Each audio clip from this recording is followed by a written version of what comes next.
It's your boy Jimmy Blue, Mr. All Access Elite Boxing, reporting live from Dallas, Texas.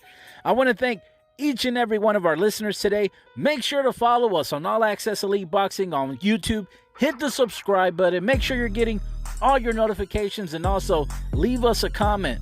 Follow us on All Access Elite Boxing on Facebook, All Access Elite Boxing on Instagram, and if you're on Twitter, make sure to tweet us at All Access Elite. All right, fight fans, let's talk some boxing.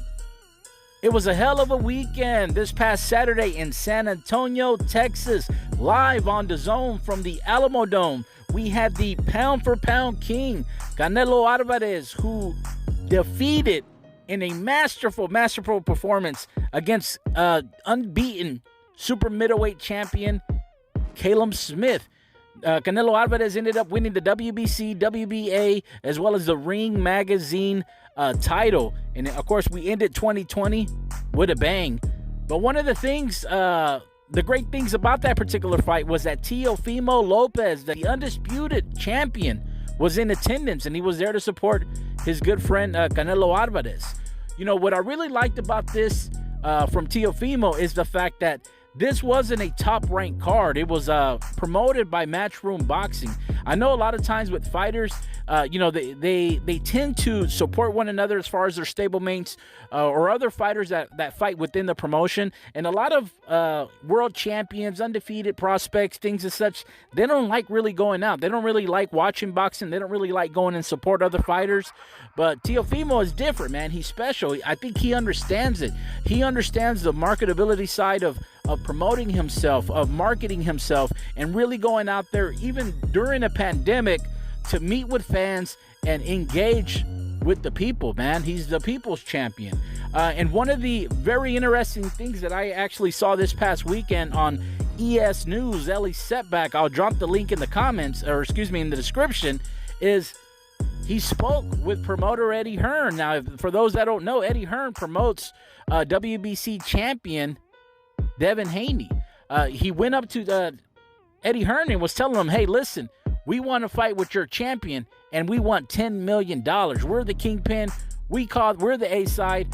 We call the shots. If you want us to go over to the zone, or if you want us to put a unification undisputed title fight against Devin Haney, your boy, then we need no less than $10 million.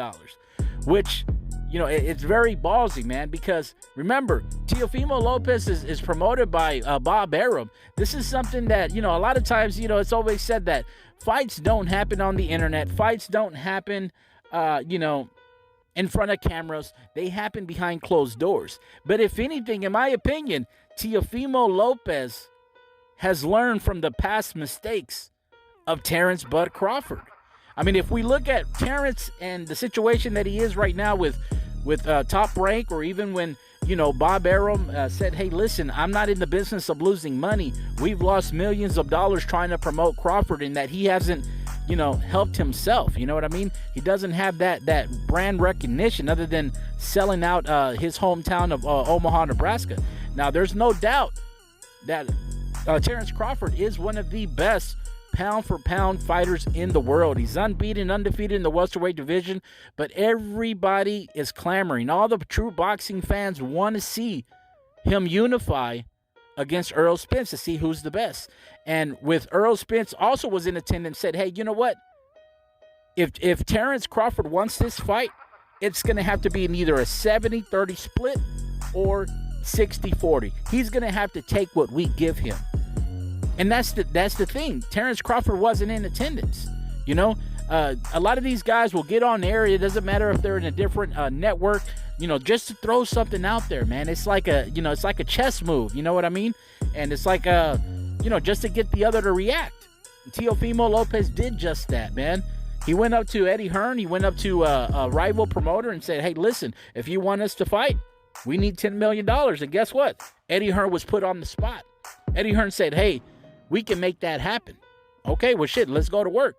And one of the things that a lot of people are not really speaking about is when Teofimo Lopez originally signed to fight Lomachenko, you know, originally the contract stated that he was going to make $1.25 million. And Teofimo Lopez turned it down and ended up renegotiating his deal and got close to $2 million.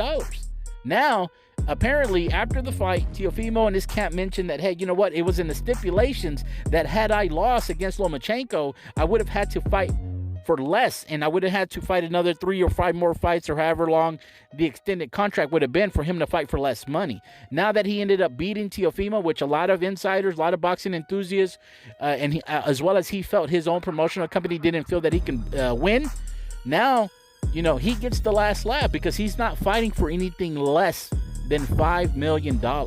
Well, in order for you to fight for $5 million plus, in my opinion, that makes you, or rather that is going to have to take you to that next level of fighting on pay-per-view to be a pay-per-view attraction.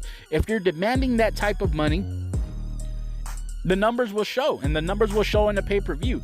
Teofimo Lopez has all the skill sets, he has all the belts at 135, and he has a lot of interesting fights with here in the future.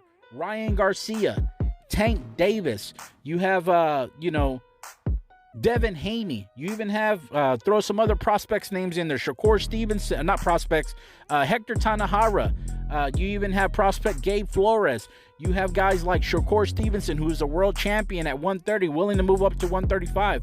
But how long is Teofimo going to remain at 135? He's mentioned that he wishes to get the winner out of Josh Taylor and Jose Ramirez for their undisputed title fight that is set to occur next year in 2021.